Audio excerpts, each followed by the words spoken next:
world is a lot right now. Are you feeling it? We all need new tools to help us walk through the chaos with grace, ease, and compassion for each other and for ourselves. In this podcast, you will hear from parents, educators, and other experts who can bring perspective to the monumental job of parenting. It's time to level up and be warriors for our kids and our communities. This is the Warrior Parent Podcast. I'm Marci Mitchell. And I'm Debbie DiManno. As parents, we understand that it really does take a village to raise our kids. We hope that this podcast serves to create and support that community for you. Join us as we discuss and practice our core tools, which are proven mind-body techniques that can be used by anyone to improve your life on a daily basis. Today, we are speaking with Ebony Harper, the Director of TRANScends California and a local trans and human rights activist in the Sacramento area. Stay tuned for an enlightening conversation that will open your heart to this beautiful woman and the good work she is doing. Welcome to the Warrior Parent Podcast today. We are so excited to have a very special guest today. Her name is Ebony Harper, and she is a transgender activist making a huge difference here in Sacramento and throughout our state and beyond. Ebony is a first-generation American born in Prince George County, Maryland, to her Jamaican descent family. And having coming out as a Black trans woman at an early age, she began working as an activist in the trans community, emphasizing the importance of intersectionality between her racial and transgender identity. Over the years, she's transitioned from trans activist to human rights activist, making a difference for marginalized communities, both locally and nationally. She's worked for Children of the Night in Van Nuys, California, as well as the Gender Health Center in Sacramento and the California Endowment. And since 2019, she became the Director of California TRANScends, a statewide initiative that works to promote the health and wellness of transgender people throughout the state. Welcome, Ebony. Thank you. It's an honor to be on here with you, Marci and Debbie. Oh, it's really a big honor for us. We are very excited to have you here. So, well, we like to start with this kind of generalized question about just how did you get here? What's your story? And you can tell as much or as little as you'd like. My story is a story of being a child from a hard knocks. I started in Maryland, but my mom just had me and immediately moved to LA. So Los Angeles is all I know growing up. For the first 30 years of my life, I was in LA before I moved to Sacramento. I was a curious kid. I don't know if you guys heard of Coast to Coast. They talk about Roswell and kind of like spooky dooky stuff, and yeah, that used to be my thing. And I was kind of a nerdy kid and an empathetic kid and a goofy kid. But I also had this gender dysphoria thing going on. My parents are. When did you, sorry to interrupt, when did you first figure that out? I think so many people don't understand. They think, oh, like someone taught you how to be that way or all the nonsense that's going on right now. But clearly you knew that. And so how old were you? As soon as I can tell the difference between other little boys and girls, you will hear me identifying my younger self as a little boy because that's how I identify. You can talk to 20 different trans folks and get 20 different answers. It's not monolithic. Around 4 years old, maybe 3 to 4 years old, I started expressing to my mom, who was a minister, Church and God of Christ, evangelical minister. And I started saying, Mommy, I'm a girl. And she would say, no, you're a boy. And she would catch me dressed up in her clothes and things. And I would get in trouble, or I would get it was funny. Um, Right.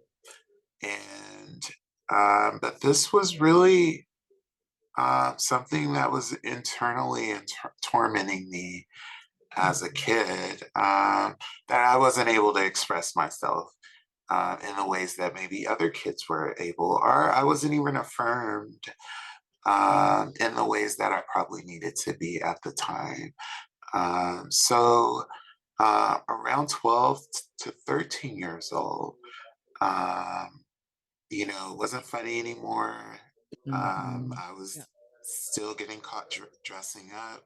Every Halloween, I was a girl. I found out a way how to be one. I tried to make it funny. I would be a bag lady. I would be, you know, anything but a princess. Um, and one particular Halloween, that's when I was like a bag lady. My mom really got angry and sent me to my brother, which was really an abusive situation, and trying Mm. to get me to man up, Oh. and um, I would get beatings. This was back when they had paddles in schools and stuff, and uh, early 90s, late 80s. I would get beatings in front of the class, like straight, like thick belt in front of the class, because I was the Wow. class clown. And so I think one day I realized I used to also listen to NPR, and I heard that Hollywood had the most runaways at the time. And so it was two reasons. I was feeling really abused and uncared for at home, um, really rejected and abandoned by my mom. Um, and I pretty much raised myself. So, um, c- Now, now w- you were 13 or so at the time yeah, it when was you 1992. Yes, so this is when you left this the is when I house. left house. Wow. Wow. Yeah, I got on a bus and went to Hollywood and it was a 212 bus. I'll never forget. Because it said Hollywood on it. Yeah. And so, yeah, I went to Hollywood, and less than an hour, I met a group of other kids Wow. that were also like queer and trans youth, Mhm. a little bit older, maybe 2 years older than me, like 14, 15. And we hung out. They showed me like the shelters and stuff. I think the next day, I started presenting in the way that I want to. I got me a wig, and that led to like a hardcore life of Yeah. um, being on the streets, doing what that requires to get a roof over your head. Yeah. Um, so hotels, streets, institutions. I was in that rep for maybe 9 years, from like 13 to 22. Wow. Um, yeah. So I was reading about this. So at the time, so you were they tried to send you to foster care. Is that Oh right? So yeah. you were Yeah. so Hmm. you would go in and out of foster care, and I feel like sometimes you hear, oh, thank goodness for foster care. But I feel like 90% of the time I hear horrible things about foster care. And so, can you tell us a little bit about that? You had given some statistics in an article that I was reading about you and about what actually happens in foster care, Um, particularly what happened to you. um, yeah. Foster care was really another whole traumatic situation. Mm. And um, for me, who was a very, when the hair and makeup and stuff came off, I was a very effeminate little boy, and Mhm. which the other, hyper masculine boys were, either trying to assault me, uh, in a sexual way, or bully me. So, I have to learn how to fight um, and protect myself. But there were times when I couldn't. Like there were a time when there was 10 boys and just me. Um, and I'm not gonna go too deep into that, but Yeah. um, Yeah. that that's So not my own. That's yeah. not that story isn't just singular to me. That's like a Right. lot of Yeah. my other trans friends have been through the exact same thing, like just even the same story of leaving home. Yeah. But yeah, foster care, especially back then, I think they have a lot more, they check uh, Background checks and background I checks and sure things hope now. so. I sure hope I'm, so. yeah. Yeah. yeah, I'm sure it's not where it needs to be still, but Right, Yeah. right. But yeah, if Yeah. they're at but least making progress with it, yeah, that would be good to Yeah. know. I would, it would be good to think that they've gotten at least a little better on checking Yeah. where they send Yeah. these kids. Yeah. But um, yeah, foster care was brutal. It just Yeah. was, and a lot of those parents were just collecting a check and Right. seeing how many kids they can get in one house, Yeah. and not really supervising the kids. The kids were supervising themselves, and they were just providing food and board Yeah. and access to school. Mhm. Um, Yeah. and I don't have the statistics on hand, Yeah. but if you do, Yeah. but Well, yeah, I think Marcy will provide that article that okay, she shared with me this Yeah, we yeah, can morning link it in while we okay, the were show doing notes. some recon for yeah, you. But Yeah. yeah, It sounds yeah, like it was both this time of empowerment for you that you took yourself out of this situation where you weren't being seen for your authentic self and then were able to start really showing up as your true self, and yet all of the trauma and abuse and what came with that, it's so difficult. yeah. It's yeah. yeah. But you know, um, people always say, "Well, if I had to do it all over again."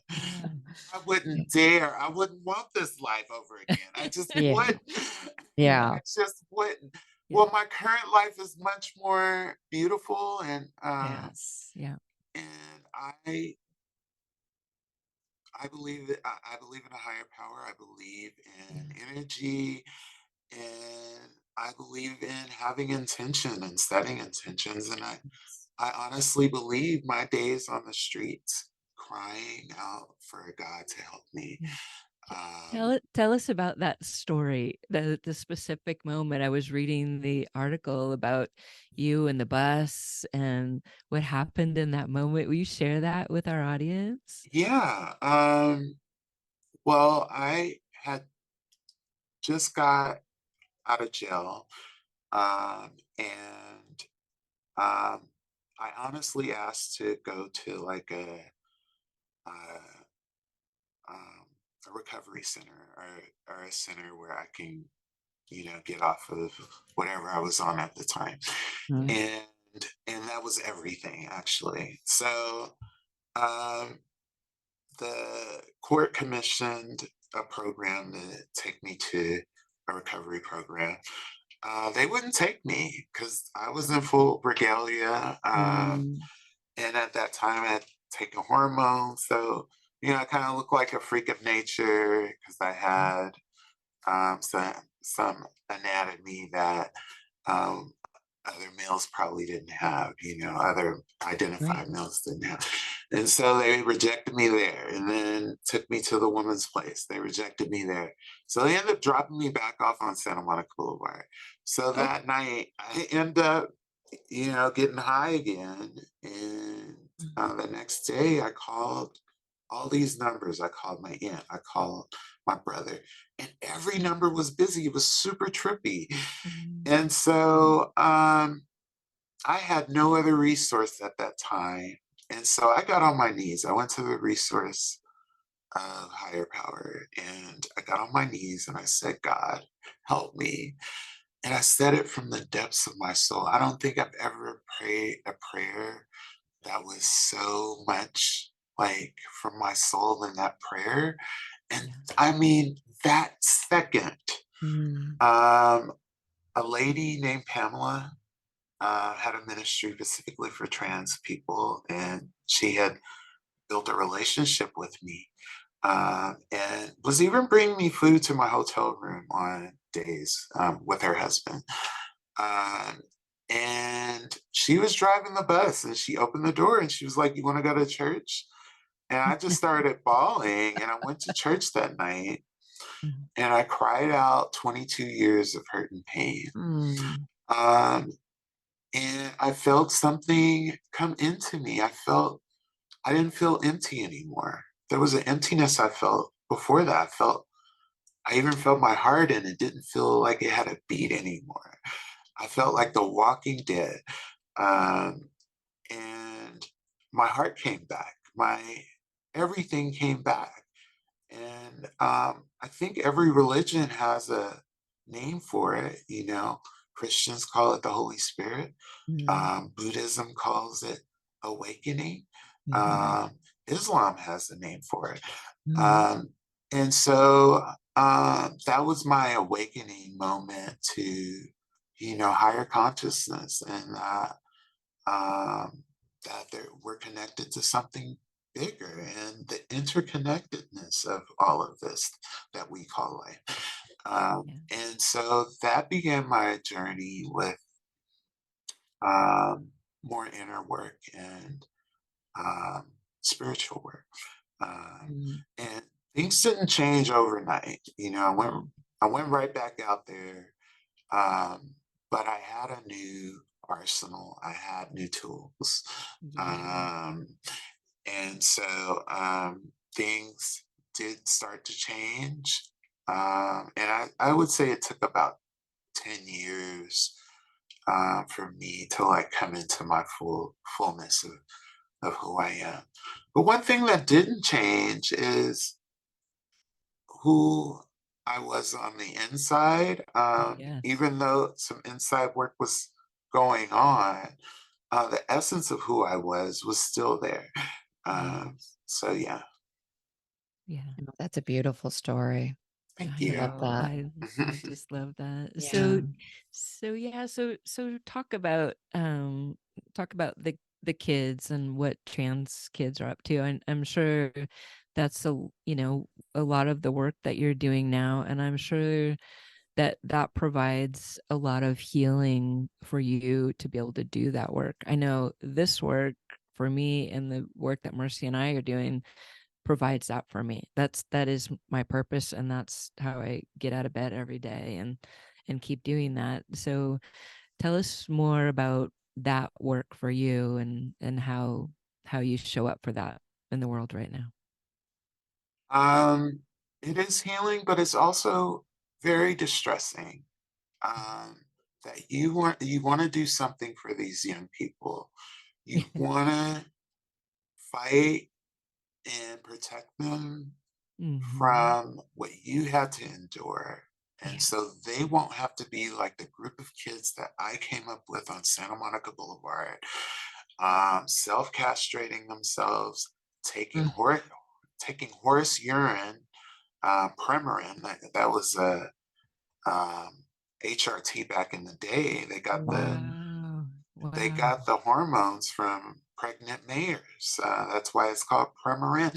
Um, Wow. and um, and a lot of us got liver damage because we didn't have a doctor, and we were just trying Right. to, look feminine, or come into our feminine selves.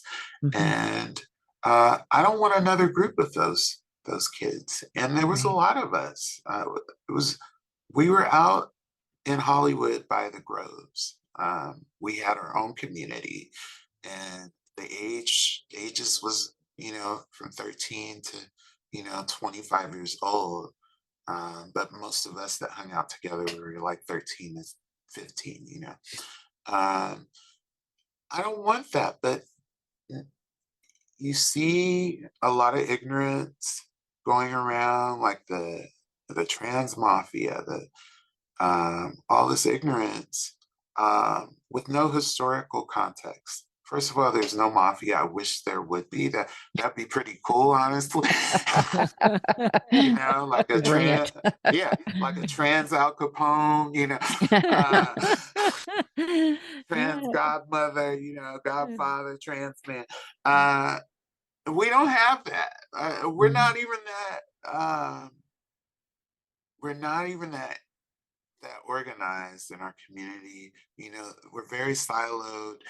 Um, and they have this trans ideology conversation and all this stuff. When most of us is just trying to tell people that love your little human being and trust, you know, kids don't know it all, and kids do change their minds. Yeah.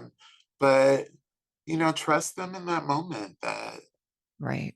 this is not some new occurrence. This has been happening for thousands and thousands of years Yeah. throughout all cultures. Right. Um, and humans are going to show up the way, humans are going to show up. We have no control over that. Right. And no religion has control over that. And we have this idea of how we want our humans to show up. And, sometimes life throws us a curveball. Yeah. God has other ideas on Yeah. that. And sometimes my mom was a minister, and I would Yeah. always tell my mom, because, I think she thought it was a phase. And, I'm in my 40s, and she passed last year, and she was still thinking it was a phase. And it'd been over, almost Yeah. 30 years I've been Yeah. this way. So, so she would say she's praying for my deliverance, Mm. and I would say, well, what if God sent you a trans child to see if you can love beyond your perception of what you think things should be? And that would be love, Mom. That would be Yeah. divine love. Yes. And she would always get stumped on that. And so Mm.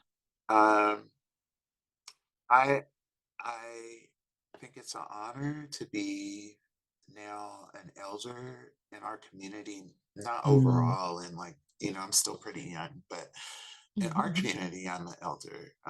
Yeah. And and I'm an auntie, and I'm gonna fight for these young people. Yes. And I do consider it an honor, but it's also stressful, and it's also tiring because Of Yeah. course. You just so get much tired of fighting at some tired point. of fighting Yes. for decades. Yes. I also walk this walk, so Yeah. I have to fight just for myself sometimes. Um, Yes. and it's been exhausting. And I I do consider it an honor, and I do also have to be honest, consider it Yeah. extremely exhausting because of all the fighting that I did earlier.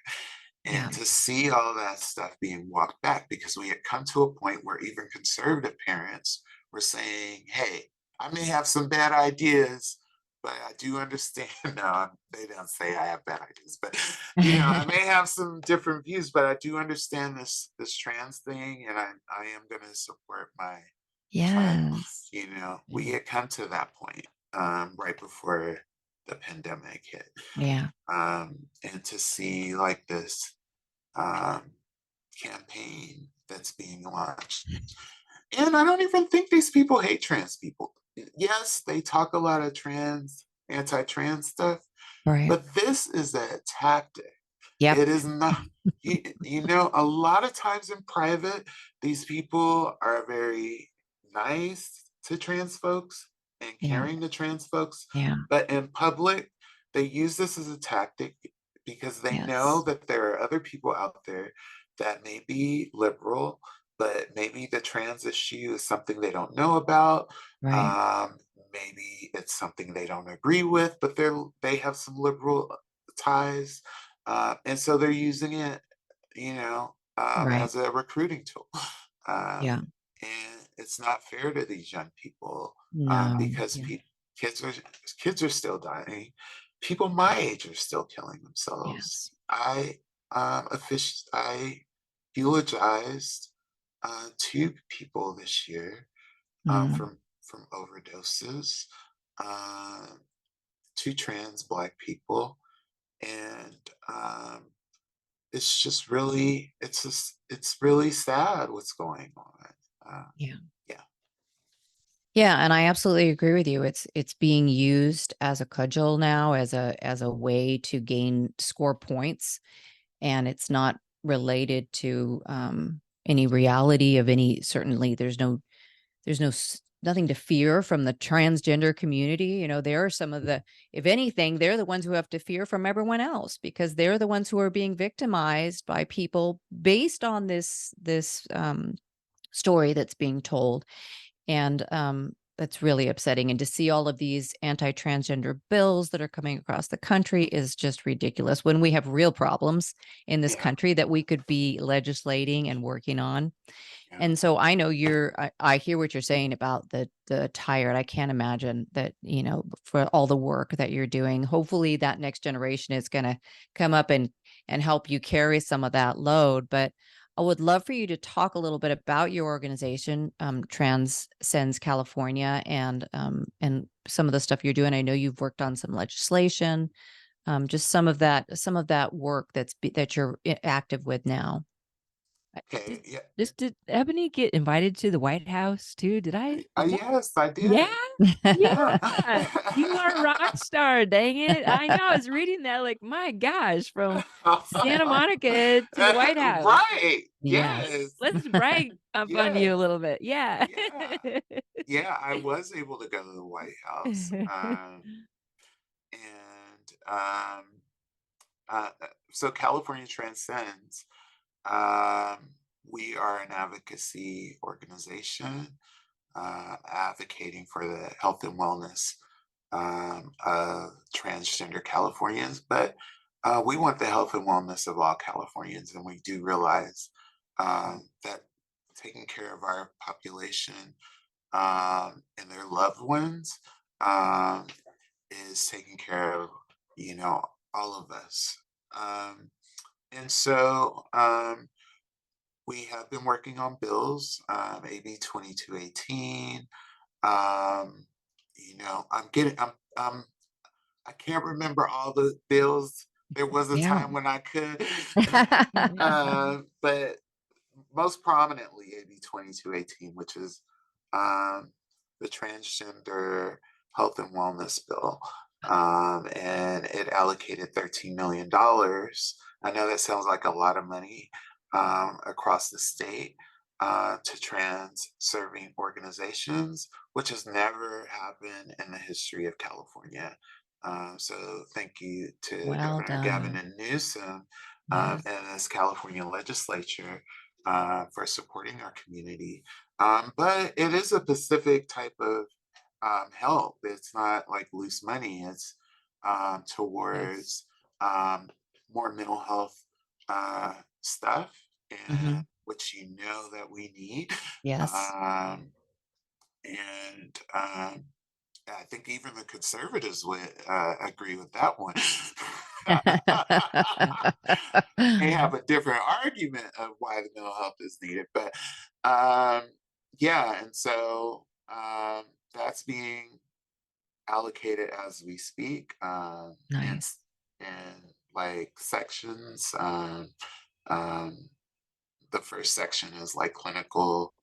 Then they're gonna have like a holistic wellness section, um, a therapeutic section, and so on. And so that's that took a big chunk of our work because it took 2 years from Just writing. write it. Yeah, Yeah. we helped craft the bill, with a group. With a group of trans-led organizations throughout the state, not just California Transcends, like Trans Latina Coalition and others. Yeah. And so um, that's one of the bills. We do events. We have Rise for Black Trans Lives every year. Except this year, we weren't able to do it Mm, um, just because of the height of all the anti-trans stuff. We didn't want to put people at jeopardy because it's an outside event.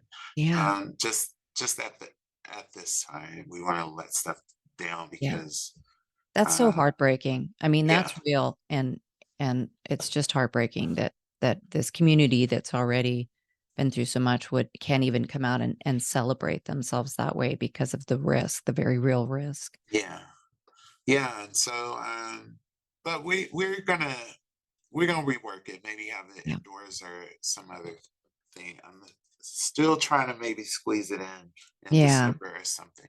Oh, good. Uh, Good. yeah, can't let them have the victory, okay?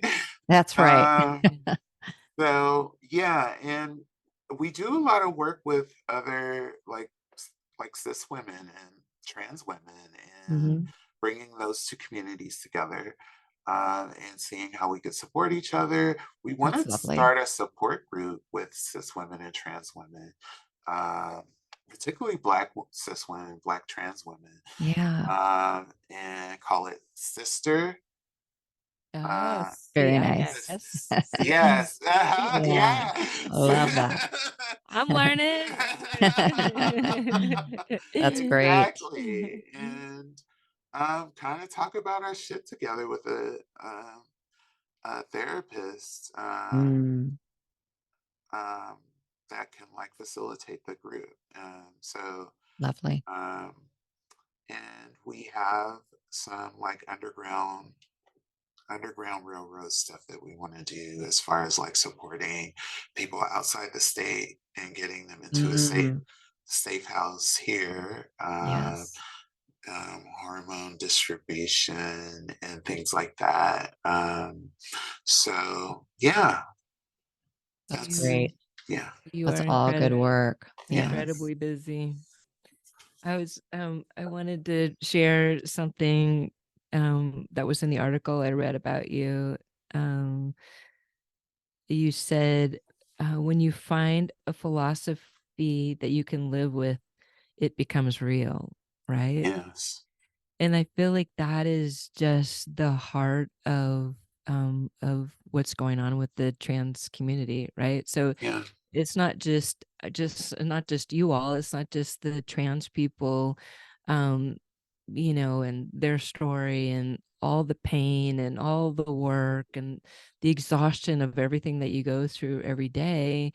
But I also feel like if the rest of the world, if the rest of the country or the rest of our state or mm, communities can find that and understand that philosophy, then we could all come together, right? No different yes, than what you're saying about the cis and the gender Black women coming together and having a yeah, conversation. It's yeah, just having open dialogue Right. um, about what's going on in the world, and that's why Marci and I are so incredibly passionate about this work and having conversations with people like you, to help people understand who maybe wouldn't even be open to it otherwise, right? Yeah. yes. I feel like yeah, Debbie. I right now this platform right here is a philosophy for me, and just talking to both of you is healing me and bringing me Mm, healing, because I also feel the love. I also feel the belonging here. yes. And the three of us come from totally different backgrounds and Yes. identities. And Yeah. but right now we're all human and Yes. we are united in that. And I am appreciative of just being in this space. And Mm. Yeah. t- yeah. I'm so glad to hear that. I really we want to, we want to hear what you have to say and we want to educate people, but I would love the opportunity to let you fill your cup a little and know that you are seen and that, we're big fans. My family has marched with you, behind you multiple times in Sacramento over the last several years. And Yeah. as I told you, I have a transgender son, Yeah. and we've been to some of those events, but just like you say, um, he's not doing that as much now because he's really frightened. He's really afraid to Yeah. be out in his open transness in a place where he's, he doesn't know what's going to happen. And that's heartbreaking, but Yeah. we will not give up. And, Yeah. yeah, we'll keep doing this work and keep educating people that these are our brothers, sisters, siblings. These are just people living their lives. Yes. And why would you want to tell someone else how to live their life? Like, Yeah. focus Yeah. here. This is Yeah. where you can make difference, do your best here, and then just support people, show up and be a force for good on the planet instead of always trying to tear people down. Yeah. I agree. Yep. Yeah. Yeah. Yeah. Well, it's a dawning of a new age. I know, it's pretty ugly out there at times, but a lot of that is these old paradigms dying off and these old ways of being, I agree. fighting back. But Yeah. it's part of this change and this up Yeah. leveling. It's just kicking and screaming, but Yeah. it's Yes. it's Making a big going. old fit. Yeah. It's Yeah. it's all showing up to be healed, right? Yes. And Yes. lucky we Yes. have a warrior like Ebony who's out there Yes. Thank So you. fighting a grateful hard for fight. you and all the work you're Yeah. doing. We could talk all day. Oh, we got lots of love going on here. That's right.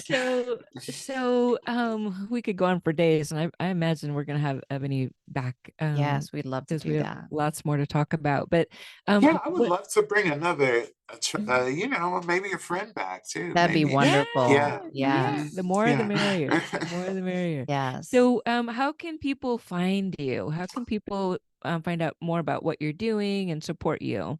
I am on all platforms. Don't shoot me, but I'm even on X. Trying to trying to Right. hold on to his last Y- day. So, the whole building's on fire, but yeah. yeah. Well, you have to, right? Yeah. How else do those Yeah. individuals understand, Exactly. right, And, Right. what you are and who and you are? That's So, right. yeah, and so I have my little pulpit over there, but Good. Ebony Ava Harper on everything, like even Great. Instagram at Ebony Ava Harper, Facebook Ebony Ava Harper, California Transcends. It's usually CA Transcends on all platforms, even TikTok, and yeah, and you're more than welcome to support our work. CA Transcends at Venmo, and CA Transcends at PayPal. Wonderful. Yeah, Yeah, that's it. that's all great. We right. can share Yeah, those links in the show notes too for anyone yeah, who didn't quite know how to get there. yeah, Yeah, love to do that. Love to provide that opportunity to people because sometimes we don't know what you can do. Well, sometimes that's what you can do is you can yeah. send some money and help the people who are doing the work.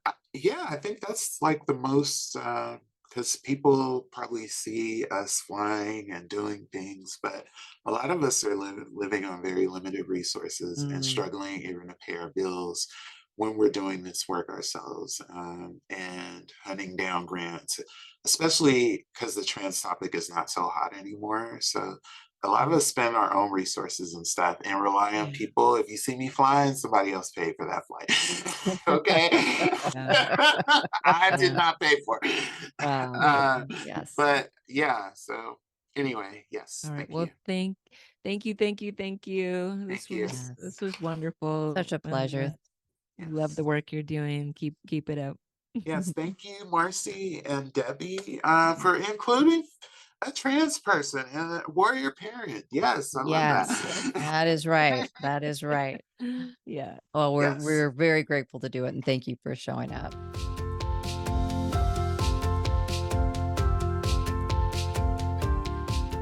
And now for a moment about meditation and how it can help you and your family to self regulate and mindfully return to a place of calm and centeredness. Our Core Tools platform consists of a number of proven tools and techniques that are designed to reduce stress, anxiety, and overwhelm in spite of whatever's going on in your world. Meditation is just one of these powerful tools, and through a special partnership with Donna Appadone, we have created a group of meditations available only on our platform and via Donna's own website. Here's Donna.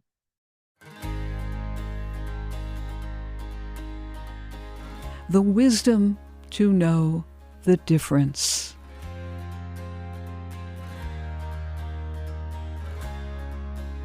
Wisdom whispers to me.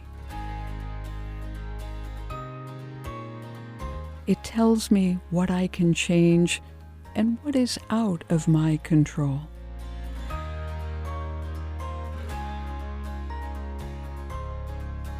I could ignore wisdom. I could push to change the unchangeable, but I don't. I prefer to focus my time and my energy on what I can change.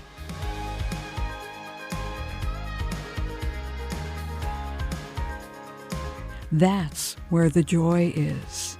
That is where I know I can succeed. Hi, I'm Donna Appadone. I'm the person who writes and produces meditations for this podcast and for the Cour Experience app. Wisdom is the subject of this meditation. Everybody has wisdom. We don't always see it in ourselves. We don't always see it in other people. We overlook it sometimes, but it's worth paying attention. Wisdom helps you to make good decisions. Wisdom helps you to know what to do. It helps you to know the right thing. It helps you to understand how to do better and how to be better. Listen for wisdom and look for it in other people. Learn to trust your own wisdom. Let it guide you. And remember, whatever's happening with you right now, you can do anything you set your mind to do.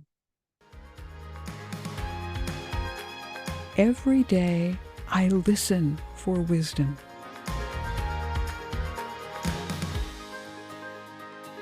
Every day, I hear its message. Every day, I make a conscious choice to accept what I hear. It takes awareness. It takes humility.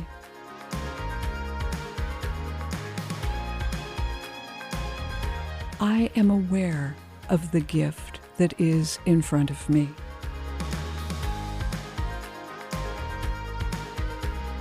The gift is wisdom. I listen and I say yes. Donna's book, called Drive Time Meditations, is a collection of 183 of her purpose-driven motivators. Drive Time Meditations is available on Amazon. Thanks for listening to the Warrior Parent Podcast. You can find us at courexperience.org. Check out our show notes for more information and resources from Ebony Harper, and there'll be some links so that you can support her good work as well. Make sure you tune in next week for another informative conversation to help you and your family show up mindfully, purposefully, and joyfully with each other and in your community.